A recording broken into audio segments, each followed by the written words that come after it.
Good morning 10th class. हम grammar में tenses कर रहे थे और टेंसेज में फ्यूचर सिंपल तक कर लिए थे। उसी में हम आगे बढ़ते हैं और हम टेंसेज के साथ साथ सब्जेक्ट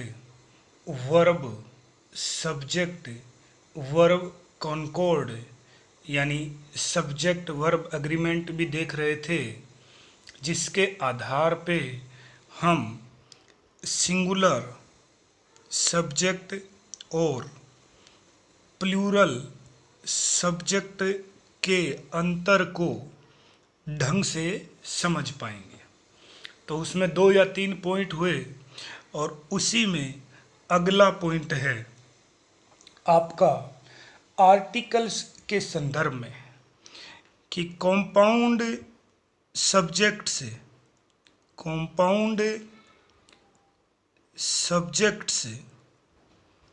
यानी दो कर्ता विद, जब दो कर्ताओं का यूज आप आर्टिकल एन और द के साथ यदि करते हैं तब उनमें क्या स्थिति रहेगी और किस प्रकार उन्हें सिंगुलर प्लूरल मानेंगे।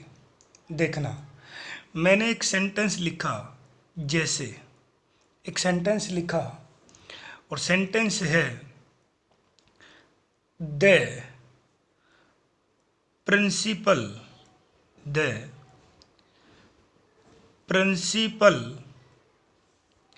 And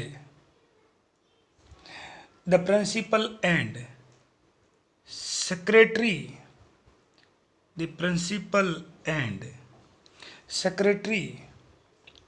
is present.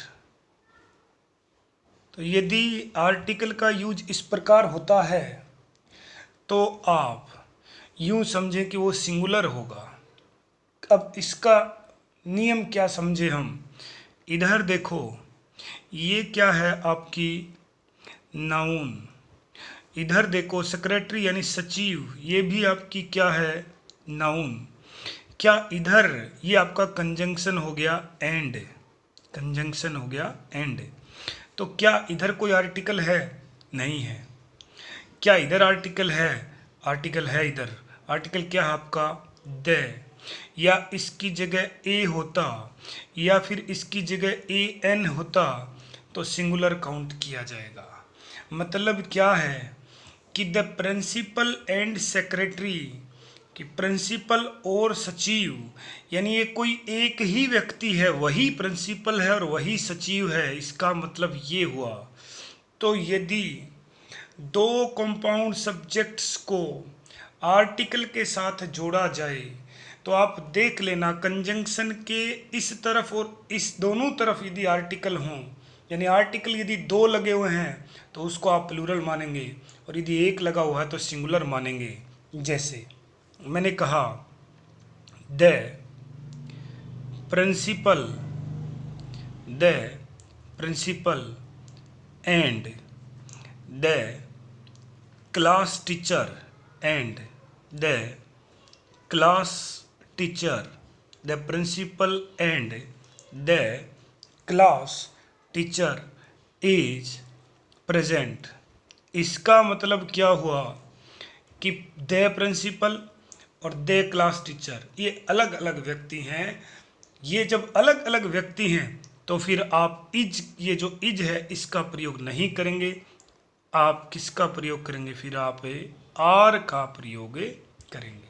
आप समझ रहे हैं? जो ध्यान से देखना, द प्रिंसिपल एंड सेक्रेटरी ये एक ही व्यक्ति है, क्योंकि एक ही आर्टिकल का यूज किया गया इसलिए इज का प्रयोग होगा। यहाँ आर का प्रयोग गलत हो जाएगा। और the principal and the class teacher यदि प्रयोग हुआ, यानी दोनों तरफ आर्टिकल है, भले इधर ए हो, इधर द हो, या इधर द हो या इधर ए एन हो, यदि आर्टिकल दोनों तरफ लगे हैं तो आपको याद रखना है कि वो आपका प्लूरल है। जैसे एक और उदाहरण लेते हैं, मैंने लिखा ए poet and philosopher, A poet and philosopher has come. इसका मतलब क्या है कि एक कवि और दार्शनिक, यानी ये कवि और दार्शनिक एक ही व्यक्ति के लिए प्रयोग में लिए गए हैं। एक ही व्यक्ति है ये, वो कवि भी है और दार्शनिक भी है, इसलिए सिंगुलर वर्ब का यूज किए, हम हैज का प्रयोग किए। तो आप ये दिमाग में बिठा लें कि एक ही व्यक्ति दार्शनिक और कवि हैं, एक ही व्यक्ति आपका ये प्रिंसिपल और सेक्रेटरी था, लेकिन यहाँ दो आर्टिकल होते ही दोनों अलग अलग व्यक्ति हो गए। तो ये एक आपका उसमें एक पॉइंट और हो गया। अच्छा जी, एक और पॉइंट आपको बताता हूँ, सब्जेक्ट वर्ब एग्रीमेंट में ही वो आपको याद रखना है। वो ये है, यदि दो सब्जेक्ट्स, मनी फिर दो होते ही कंपाउंड आ जाएगा, को, दो सब्जेक्ट्स को as well as with, along with, as well as with, along with और टुगेदर विद, और ये की पॉइंट है, इंपॉर्टेंट है सब्जेक्ट वर्ब एग्रीमेंट में, अच्छे से याद रखना कि यदि दो सब्जेक्ट्स को as well as, with, along with और टुगेदर विद से जोड़ा गया हो तो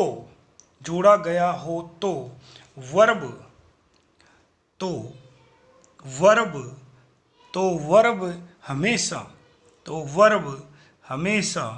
प्रथम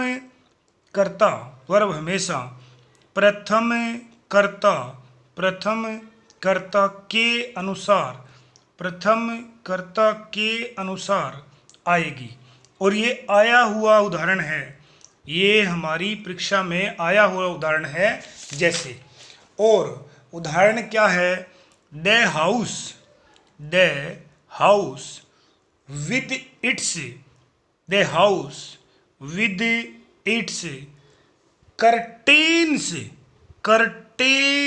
कर्टेन का अर्थ होता है पर्दा, अब यहाँ बहुवचन है तो पर्दे, इज बर्न्ट। तो ये आपको देखना है कि मैंने अभी कहा कि यदि दो कर्ता as well as, with, along with और टुगेदर विद से यदि जोड़ दिए गए हैं तो वर्ब हमेशा प्रथम कर्ता, और इसका प्रथम कर्ता द हाउस है, के लिए या प्रथम कर्ता के अनुसार आएगी। The house with its curtains is burnt, इसका प्रयोग हम यहाँ किए। तो आपको याद रखना है कि यदि as well as, with, along with, together से यदि कोई कर्ता जोड़े गए हैं, जैसे एक और उदाहरण लेते हैं, जैसे उदाहरण लिया, दूसरा उदाहरण लेते हैं, Ram as well as his friends, कि राम अपने मित्रों के साथ इज है गुड प्लेयर। तो हमें क्या याद रखना है, वही बात कि यदि as well as, with, along with, together with दिया गया हो तो हम कर्ता का प्रयोग, क्रिया का प्रयोग प्रथम कर्ता के अनुसार करेंगे। ये हमें अच्छे ढंग से याद रखना है। तो आज सब्जेक्ट वर्ब एग्रीमेंट में 2 पॉइंट आपको सिखा दिए कि एक तो आपके आर्टिकल यदि 2 लगे हैं तो बहुवचन कर्ता, और एक लगा तो एक वचन कर्ता। चलिए अब हम बात करते हैं टेंस की। तो आज जिस टेंस से हम शुरुआत करेंगे वो हमारा है फ्यूचर कंटिन्यूअस टेंस। तो फ्यूचर कंटिन्यूअस टेंस में सबसे पहले हमें क्या देखना है, हमें देखनी है HV। तो फ्यूचर कंटिन्यूअस टेंस की HV होती है शैल बी या फिर विल बी। वही बात है कि यदि कर्ता आई और वी है तो शैल का प्रयोग करेंगे और शेष के साथ विल का प्रयोग करेंगे। फिर हमें देखना है एमवी मेन वर्ब, क्योंकि कंटिन्यूस टेंस है तो वर्ब की फर्स्ट फॉर्म प्लस से आईएनजी रहेगी, ये हमें देखना है। अब क्योंकि हर टेंस में बात करते हैं तो इस टेंस की भी बात करते हैं। इस टेंस की एडवर्ब्स क्या होंगी, यानी इस टेंस के की वर्ड्स क्या होंगे, वो किस प्रकार ध्यान रखें। वो इसके कोई स्पेशल कीवर्ड है नहीं, लेकिन फिर भी इस टेंस को यदि ध्यान से देखा जाए, भांप लिया जाए स्थिति को, तो इसके एडवर्ब्स इन दो टेंस को मिलाकर बनते हैं। एक तो आपका फ्यूचर सिंपल टेंस, यानी फ्यूचर सिंपल टेंस की जो भी एडवर्ब हैं वो, और दूसरा इसमें होता है प्रेजेंट कंटिन्यूअस टेंस की एडवर्ब्स को इसमें ऐड किया जाता है। क्योंकि ऐसा इसलिए है क्योंकि जब आप इस टेंस के किसी सेंटेंस को लिखते हैं तो इनकी आपको आवश्यकता पड़ेगी। जैसे उदाहरण से हम देखते हैं, हमने उदाहरण लिखा कि नेक्स्ट वीक अगले सप्ताह, नेक्स्ट वीक अगले सप्ताह, फ्यूचर सिंपल की एडवर्ब आ गई।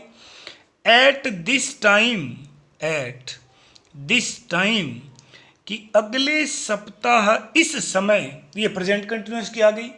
अगले सप्ताह इस समय आई शैल बी टीचिंग, अगले सप्ताह इस समय आई शैल बी टीचिंग यू, मैं आपको पढ़ा रहा हूँगा। ये कर लिया हमने कि अगले सप्ताह इस समय मैं आपको पढ़ा रहा हूँगा। इन आगे लिख भी दें, इन द क्लासरूम, क्लासरूम कक्षा में आपको पढ़ा रहा हूँगा। तो यानी दोनों टेंस मिला के आप इस टेंस को एक साथ करते हैं। और उदाहरण देखते हैं, जैसे हमने लिखा वी शैल बी प्लेइंग, हम खेल रहे होंगे ए वॉलीबॉल मैच, वॉलीबॉल का मैच खेल रहे होंगे एट 4 PM 4 बजे टुमारो, कि कल 4 बजे हम वॉलीबॉल मैच खेल रहे होंगे। तो ये इसका एक टेंस बना। यानी आप कह सकते हैं कि इस टेंस का प्रयोग, यानी फ्यूचर कंटिन्यूस टेंस का प्रयोग फ्यूचर सिंपल और प्रेजेंट कंटिन्यूस दोनों को जोड़ के किया जाता है। यानी सीधी सी बात यही है कि इस टेंस का प्रयोग, ये दो वर्ड्स जो दो टेंस हैं फ्यूचर सिंपल और प्रेजेंट कंटिन्यूस, इनको देखने पर आप समझ जाएंगे कि वो भाव आपको देगा फ्यूचर कंटिन्यूस का। सामान्यतः इस टेंस का उपयोग बहुत कम किया जाता है, बहुत कम इसको काम में लिया जाता है। फ्यूचर सिंपल और फ्यूचर परफेक्ट या फ्यूचर परफेक्ट कंटिन्यूस टेंस को भरा जाता है, क्योंकि ये दोनों टेंस की एडवर्ब आपको देंगे तब आप ये भर पाएंगे। और इनमें से एक की भी एडवर्ब देंगे और दूसरे की नहीं दे पाएंगे तो मीनिंग नहीं निकल पाएगा। इसलिए इस टेंस के बारे में यही बात पर्याप्त है। इतनी ही बात से आप इसको कर पाएंगे फ्यूचर कंटिन्यूअस टेंस को। अब बात आती है आपके फ्यूचर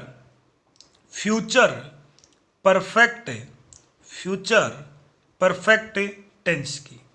तो जैसे मैंने कहा कि परफेक्ट है, इसका मतलब मेन वर्ब के रूप में तो वर्ब की थर्ड फॉर्म, और एचवी वही बात है शैल हैव या फिर विल हैव। वो आपका कर्ता आई और वी है तो शैल हैव, और कर्ता यदि शेष हैं तो आप विल हैव का यूज करेंगे। ये फ्यूचर परफेक्ट टेंस की बात है। अब फ्यूचर परफेक्ट टेंस की एडवर्ब रहती हैं, फ्यूचर परफेक्ट टेंस की एडवर्ब रहती है, और एडवर्ब क्या है? By the end of this month. मान लो यदि मैंने ये कह दिया इस महीने के अंत तक, या मैंने कह दिया by the end of this week, ये मानो मैंने कह दिया इस सप्ताह के अंत तक। इस बाई का अर्थ है जी तक, मानी समय के संदर्भ में जो बाई का मीनिंग निकाल दे, समय के संदर्भ में जो बाई का मीनिंग निकाल दे, उस संदर्भ में इसका प्रयोग किया जाता है। आप याद रखना, महत्वपूर्ण बात है ये, देखना ये मीनिंग लेंगे कैसे हम। जैसे उदाहरण लिया हमने उदाहरण लिया बाई द, मैं फिर कह रहा हूं बाई का अर्थ यहां तक है, इस by the end of this month, ये बाई का आगे the end of this month की जगह कोई और चीज भी आ सकती है, लेकिन बाई लगा होना जरूरी है, तक का मीनिंग निकलना चाहिए। तो हमने कहा by the end of this month, हमने ये लिखा by the end of this month, इस महीने के अंत तक राम विल हैव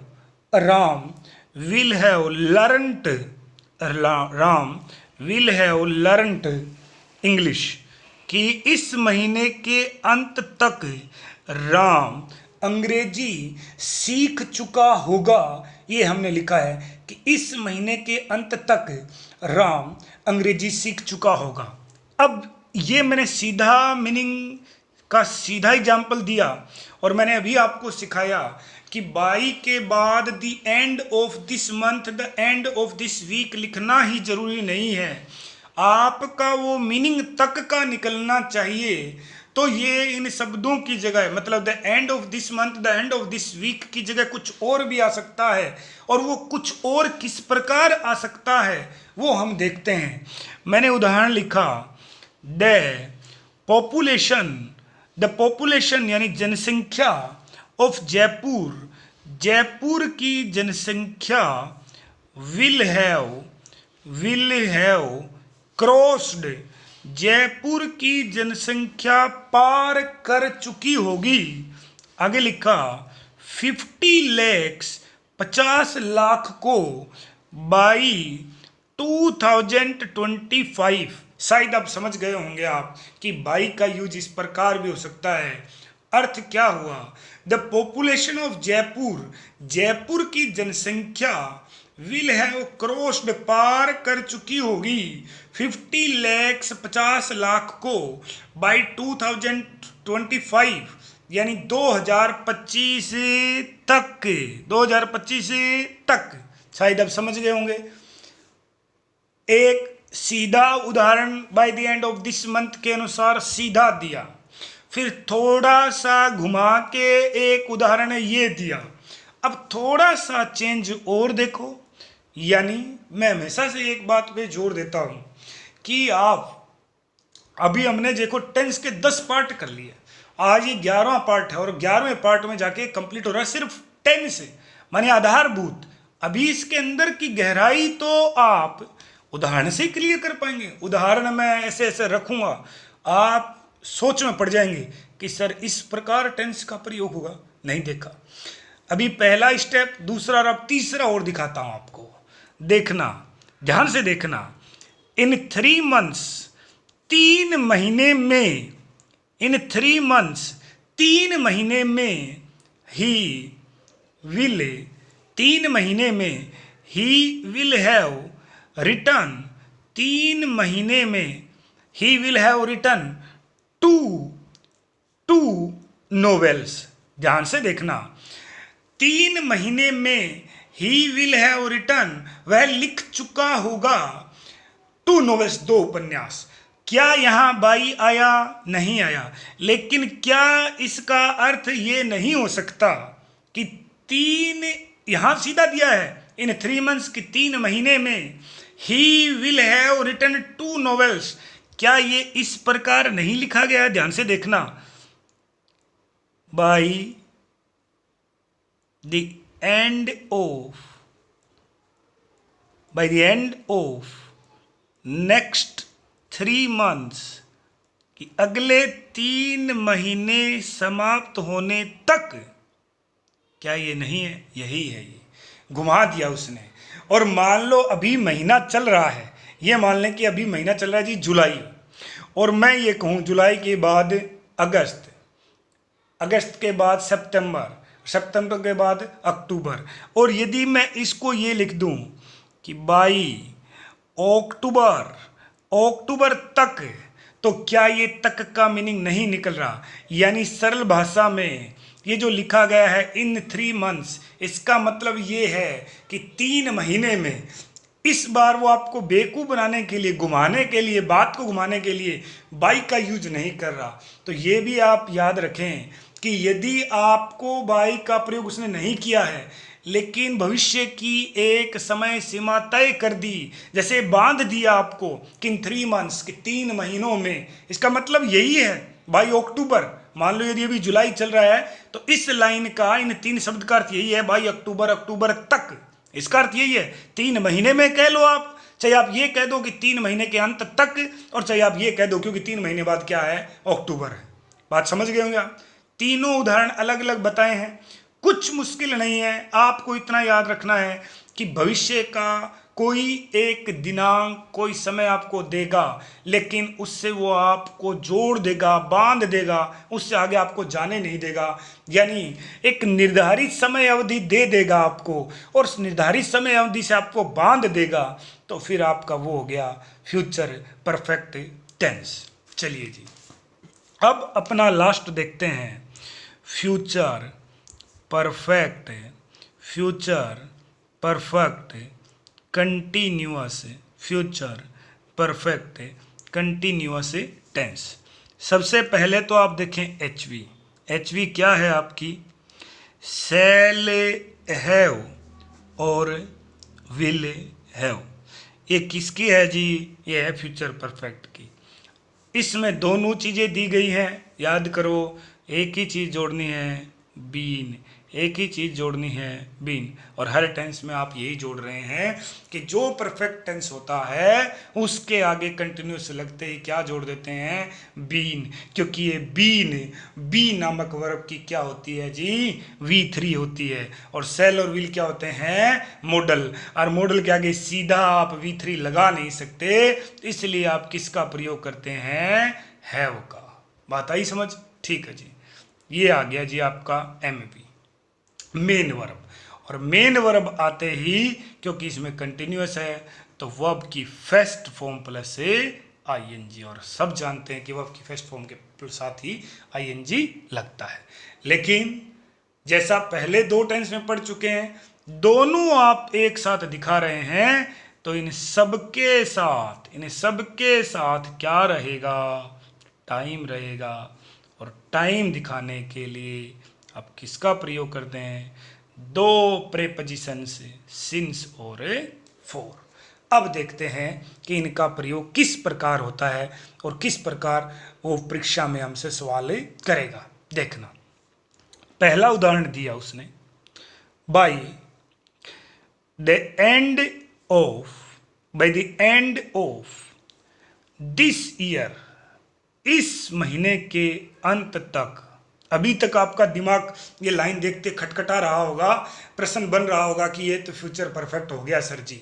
लेकिन आगे देखना, I shall have been, I shall have been teaching, I shall have been teaching in this school, in this school for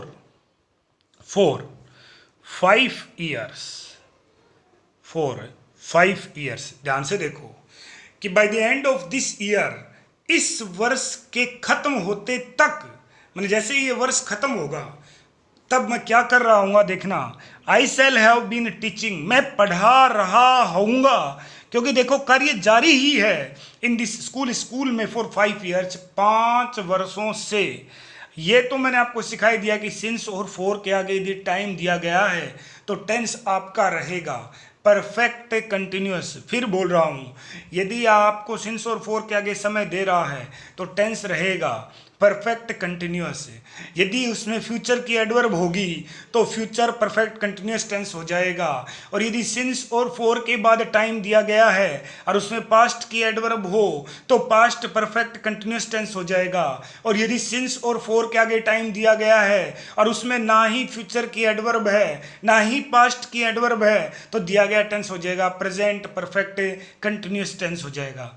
फिर बात को दे रहा हूं कि सिंस और फॉर के बाद, मैंने कहा सिंस और फॉर के बाद टाइम, ये नहीं कहा कि सिंस और फॉर देखते ही टूट पड़ेंगे आप, क्योंकि सिंस और फॉर के और भी अर्थ होते हैं, सिंस और फॉर के और भी अर्थ होते हैं, हमें पता नहीं है। हमें ये ध्यान रखना है कि सिंस और फॉर के और भी अर्थ होते हैं।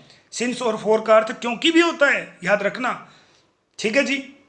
जैसे बट का अर्थ केवल लेकिन नहीं होता, ये लिखा मैंने जैसे बट, इस बट का अर्थ केवल लेकिन नहीं होता, इसका अर्थ एक और भी होता है सिवाय, ये भी अर्थ होता है इसका, किसका, बट का। जैसे मैंने लिख दिया I have nothing, I have nothing but this house, but this house, इसका अर्थ ये है इस घर के सिवाय, इस घर के सिवाय, इस घर के सिवाय मेरे पास कुछ नहीं है, इसका अर्थ लेकिन नहीं है। तो कहीं आप गांठ बांध के मत बैठ जाना कि भाई सिंस और फॉर आ गया तो, मैंने कहा सिंस और फॉर के बाद टाइम आ गया तो, ये है पूरी बात। यदि सिंस और फॉर के बाद यदि टाइम आ गया तब आप परफेक्ट कंटिन्यूअस टेंस की तरफ बढ़ेंगे। पास्ट की एडवर्ब होगी तो past perfect continuous tense, future की एडवर्ब होगी तो फ्यूचर परफेक्ट कंटिन्यूअस टेंस, और यदि कोई एडवर्ब नहीं है, सीधा सेंटेंस लिखा गया है तो प्रेजेंट परफेक्ट कंटिन्यूअस टेंस से आप देखेंगे। ये थी आपके टेंसेस से संबंधित प्रमुख बातें।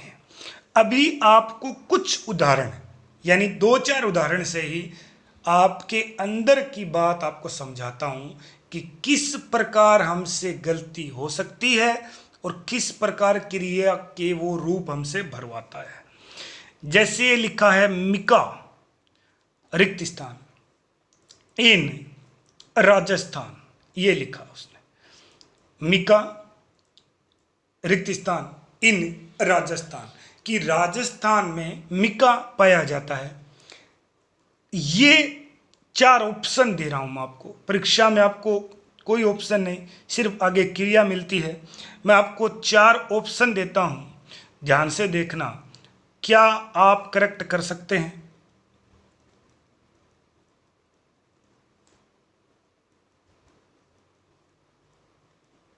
ये ऑप्शन दे दिए मैंने आपको। मिका रिक्त स्थान यानी अभ्रक इन राजस्थान, राजस्थान में अभ्रक पाया जाता है, बिल्कुल सत्य बात है, पाया जाता है।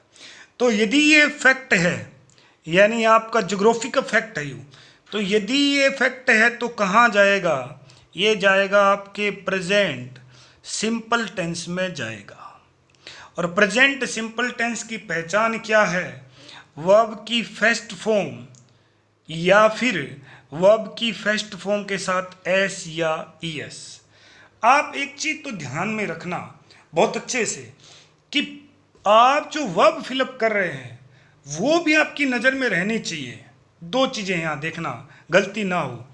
एक क्रिया होती है जी फाइंड, जिसका अर्थ होता है पाना, और जिसका V2 होता है फाउंड और V3 होता है फाउंड, याद रखना।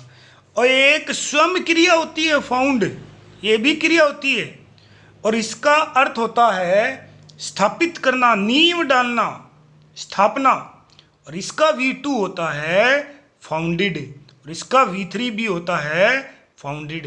तो एक तो वर्ब पे आपकी नज़र रहे, आप अच्छे से ध्यान रखना। यहाँ जो वर्ब है वो है आपकी फाइंड, उसी का रूप आपको भरना है। तो कौन सा करेक्ट मानूं? अब आप देखना, जिसमें उसने फाउंडेड दे रखा है ये तो 100% ही गलत है, यानी ये तो फाउंड नामक वर्ब का V2 और V3 है, वो तो यहाँ संभव नहीं है। अब बच गया आपका ये फाउंड और इज फाउंड। अब यदि फाउंड केवल फाउंड भर दूं तो ये केवल फाउंड तो हो गया V2, ये तो संभव नहीं है, तो गलत है। तो ये फिर यहाँ भरा जाएगा इज फाउंड। और अब प्रश्न ये उठेगा दिमाग में कि यदि ये वाक्य प्रेजेंट सिंपल है तो फिर इसमें ये, क्योंकि अभ्रक अनकाउंटेबल नाउन है, आगे लिख रहा हूं, क्योंकि अभ्रक मिका अनकाउंटेबल नाउन है, अनकाउंटेबल नाउन है जिसको आप काउंट नहीं कर सकते। और अनकाउंटेबल नाउन ऑलवेज क्या होती हैं, सिंगुलर नाउन होती हैं। तो हमारा दिमाग ये कहेगा मिका फाइंड्स इन राजस्थान, ये हमारा रहेगा। ये गलत हो जाएगा। ये तब संभव था यदि वाक्य क्या होता, एक्टिव का होता। ये एक्टिव का वाक्य है ही नहीं। मिका अभ्रक धातु अपने आप पा नहीं सकती। ये नहीं कि आप गुजर रहे हैं राजस्थान से और अचानक सड़क के आगे आपको अभ्रक धातु आई खड़ी हो जाएगी, बोलेगी ले जाओ जी मुझे अपने घर ले जाओ। अभ्रक धातु को आपको खनन का कार्य करना पड़ेगा, यानी ये वाक्य एक्टिव में लिखा नहीं जा सकता। इस वाक्य को पैसिव लिखना आपकी मजबूरी है और इसीलिए हम एक्टिव से पैसिव पढ़ते हैं, वरना कोई आवश्यकता नहीं थी। सारे वाक्य यदि एक्टिव में लिखे जाते तो हम एक्टिव में लिख देते, तो सारे वाक्य एक्टिव में लिखे नहीं जा सकते। और इसलिए हम सब जानते हैं कि यदि एक्टिव पैसिव आप करते हैं तो ये बात हम सबको पता है कि जब क्रिया का पहला रूप दिया हो तो उसके आगे हम क्या जड़ देते हैं, इज, एम, आर और वर्ब की थर्ड फॉर्म। और यहाँ से मुझे क्या निकालना है, इज ही निकालना है, क्योंकि ये अनकाउंटेबल नाउन है और ये सिंगुलर है। तो mica is found in Rajasthan, ये आपका रहेगा। और अब आप ये करना कि प्रत्येक टेंस की जो एडवर्ब मैंने आपको लिखाई हैं वो सारी एडवर्ब आप ध्यान से देख लें, जो एक एक फैक्ट बताया वो आप सारा ध्यान रख लें। अब हम इसके बाद अगली 2 क्लास में कुछ एक्सक्लूसिव उदाहरण से इन सारी बात को हम क्लियर करेंगे। ये हमें ध्यान रखना है। मैं फिर कह रहा हूँ कि सब्जेक्ट वर्ब एग्रीमेंट का भी एक बड़ा महत्वपूर्ण रोल होता है, वो हमसे गलत ना हो। वो देखें हम कि कौन सा करता है, एक वचन है कौन सा बहुवचन है। यानी टेंसेज में जो प्रमुख बात थी हम सब क्लियर कर चुके हैं। मेन पीडीएफ इनकी पहले डाल दी थी, वो सारा नोट करें।